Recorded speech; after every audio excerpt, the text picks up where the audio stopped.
Hello traders, welcome to my channel. প্রচুর লোকে জানতে ইচ্ছুক যে লিকুইডিটি কি বা লিকুইডিটির সিক্রেট কি, লিকুইডিটি আমরা নিজের ট্রেডিংয়ে কিভাবে ব্যবহার করতে পারি। লিকুইডিটি হলো মার্কেটের এসএল অর্ডার কিংবা স্টপ লস অর্ডার। এই স্টপ লস অর্ডারগুলো কাদের? স্টপ লস অর্ডারগুলো হলো রিটেলার্সদের। রিটেলার্স কারা? রিটেলার্স হচ্ছে আমার আপনার মতো ছোট ছোট ট্রেডার, যাদের stop loss order big money কিংবা অপারেটরের লিকুইডিটি। এই লিকুইডিটি মূলত দু রকমের হয়ে থাকে। একটা হয় ইআরএল মানে এক্সটার্নাল রেঞ্জ লিকুইডিটি, আর একটা হয় আইআরএল মানে হচ্ছে ইন্টারনাল রেঞ্জ লিকুইডিটি। ইআরএল মানে কখন কোনো বড় সাপোর্ট রেজিস্ট্যান্স কিংবা কোনো বড় টাইম ফ্রেমে সাপোর্ট রেজিস্ট্যান্সে মার্কেট ট্যাপ করে, তখন সেখানে ই আই ইআরএল তৈরি হয়। ইআরএল মানে হচ্ছে ইআরএল কথার এক্সটার্নাল কথার অর্থ হচ্ছে বাইরের দিকের লিকুইডিটি, আর ইআরএল কথার অর্থ হচ্ছে ইন্টারনাল কথার অর্থ হচ্ছে ভিতরের দিকের লিকুইডিটি। মানে যখন কোনো বড় সাপোর্ট রেজিস্ট্যান্সের মধ্যে ছোট জোন তৈরি হয়, তখন সেটা ইন্টারনাল রেঞ্জ লিকুইডিটি নামে পরিচিতি পায়। এই ইআরএল বা আইআরএলটা কি? যখন কোনো বড় সাপোর্ট রেজিস্ট্যান্সে মার্কেট বারবার এসে ট্যাপ করে এবং ম্যাক্সিমাম রিটেলাররা এখানে সেল পজিশন বানায়, তখন মার্কেট একটা ছোট জোন তৈরি করে ভিতরের মানে ইন্টারনাল রেঞ্জ লিকুইডিটি নিয়ে সুইপ করে কিংবা হান্ট করে মার্কেট এক্সটার্নাল রেঞ্জ লিকুইডিটির দিকে যায়। মার্কেটের একটা নিয়ম হলো, মার্কেট একদিকের লিকুইডিটি সুইপ করে বা একদিকের লোকজনকে বের করে অন্যদিকে র্যালি করে।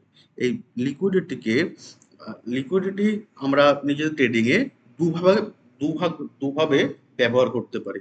এক হচ্ছে লিকুইডিটি সুইপ কিংবা লিকুইডিটি হান্ট, আর একটা হচ্ছে লিকুইডিটি রান। মানে মার্কেট লিকুইডিটি সুইপে মার্কেট এসে একটা সাপোর্ট কিংবা রেজিস্ট্যান্সে মার্কেট এসে সুইপ করে উইক বা একটা দুটো ক্যান্ডেলে সুইপ করে মার্কেট নিজের আসল ট্রেন্ডে ফিরে যায়, নিজের বড় বড় এসএল এর দিকে চলে যায়। সেটাকে আমরা লিকুইডিটি রান বলে থাকি। আর যখন মার্কেট নিচে ছোট্ট বা উইক দিয়ে মার্কেট রিটেলার্সদের এসএল অর্ডার হিট করে, সেটাকে আমরা লিকুইডিটি সুইপ বলে থাকি। লিকুইডিটি আমরা বুঝতে গেলে আমাদের বুঝতে হবে সাপোর্ট রেজিস্ট্যান্স। সাপোর্ট রেজিস্ট্যান্সের মধ্যে সাপোর্ট রেজিস্ট্যান্স কিংবা ট্রেন্ড লাইন কিংবা সেশন লিকুইডিটি। যখন ফরেক্স মার্কেটে কাজ করবেন, তখন টোকিও, লন্ডন এগুলোর লিকুইডিটি সুইপ করে মার্কেট অন্যদিকে র্যালি করে। এবার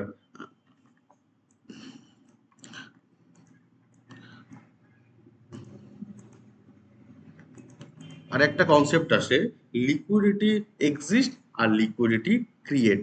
ধরুন মার্কেটে এটা একটা 1 আওয়ার সাপোর্ট। মার্কেটে এখানে লিকুইডিটি তৈরি হয়েছে।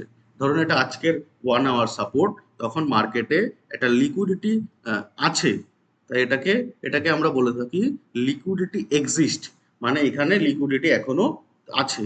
কিন্তু ধরুন এটা একটা 5 দিন কিংবা 10 দিন আগে সুইং, সেখানে তো আর রিটেলার্সরা নিজের এন্ট্রি নিয়ে বসে নেই যে তারা নিশ্চয়ই তাদের প্রফিট বুক করেছে কিংবা তাদের লস বুক করেছে। মার্কেট সেখানে সেই সুইং এ মার্কেটে লিকুইডিটি থাকে না। তখন মার্কেট কি করে? মার্কেট এসে এই সুইংটাতে আবারও বারবার ট্যাপ করে একটা লিকুইডিটি ক্রিয়েট করে।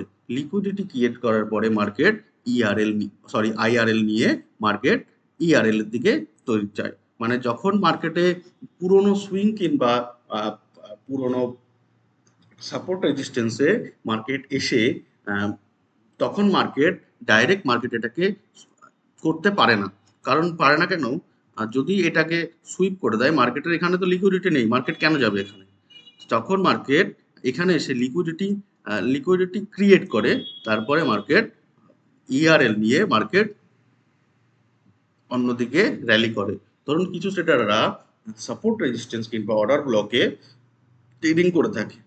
যখন অর্ডার ব্লক দেখবেন তখনই কাজ করবে যখন সেটা একদিন দুদিন পুরনো অর্ডার ব্লক থাকে, মানে একদিন দুদিন পুরনো সুইং থাকে, সেটাতেই মার্কেট একটা র্যালি দেখায়। না হলে মার্কেট হয়তো কিছুটা নিচে এসে আবার সেটাকে ব্রেক করে দেয়। এ হচ্ছে লিকুইডিটি এক্সিস্ট আর লিকুইডিটি ক্রিয়েটের কথা। এবার আমরা একটু চার্টের মাধ্যমে দেখে নিই যেটা কিভাবে কাজ করে।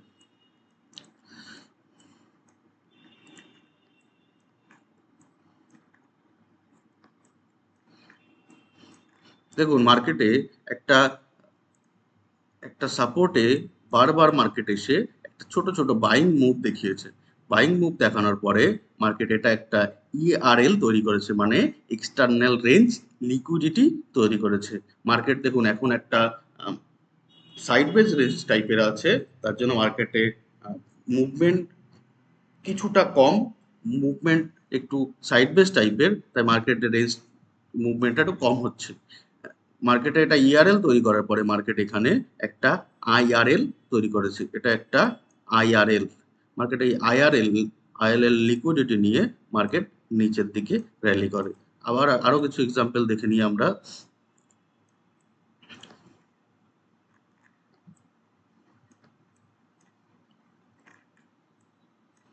দেখুন মার্কেটে এখানে এসে একটা রেজিস্ট্যান্সে মার্কেট বারবার ট্যাপ করে লিকুইডিটি ক্রিয়েট করেছে। তারপরে ঠিক এখানটায় একটা আইআরএল এর লিকুইডিটি সুইপ করে মার্কেট নিজের ট্রেন্ড দেখিয়েছে।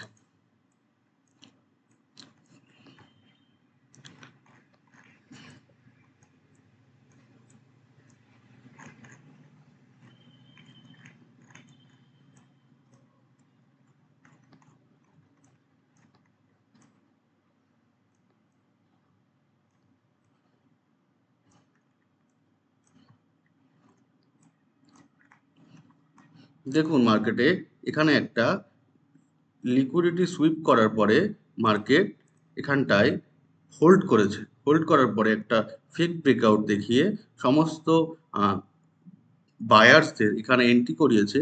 তারপর এখানে একটা আইআরএল তৈরি করেছে।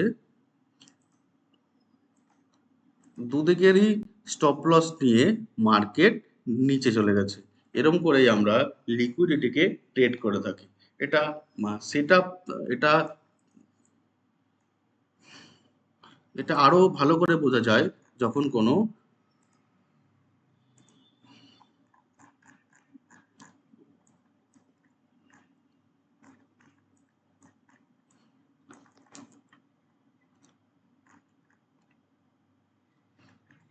দেখুন আমি যেটা বললাম যে কোনো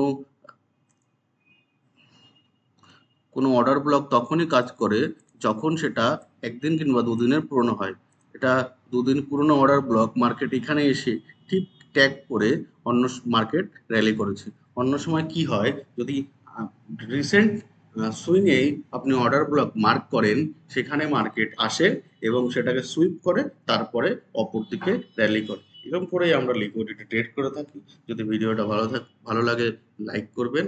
থ্যাংক ইউ।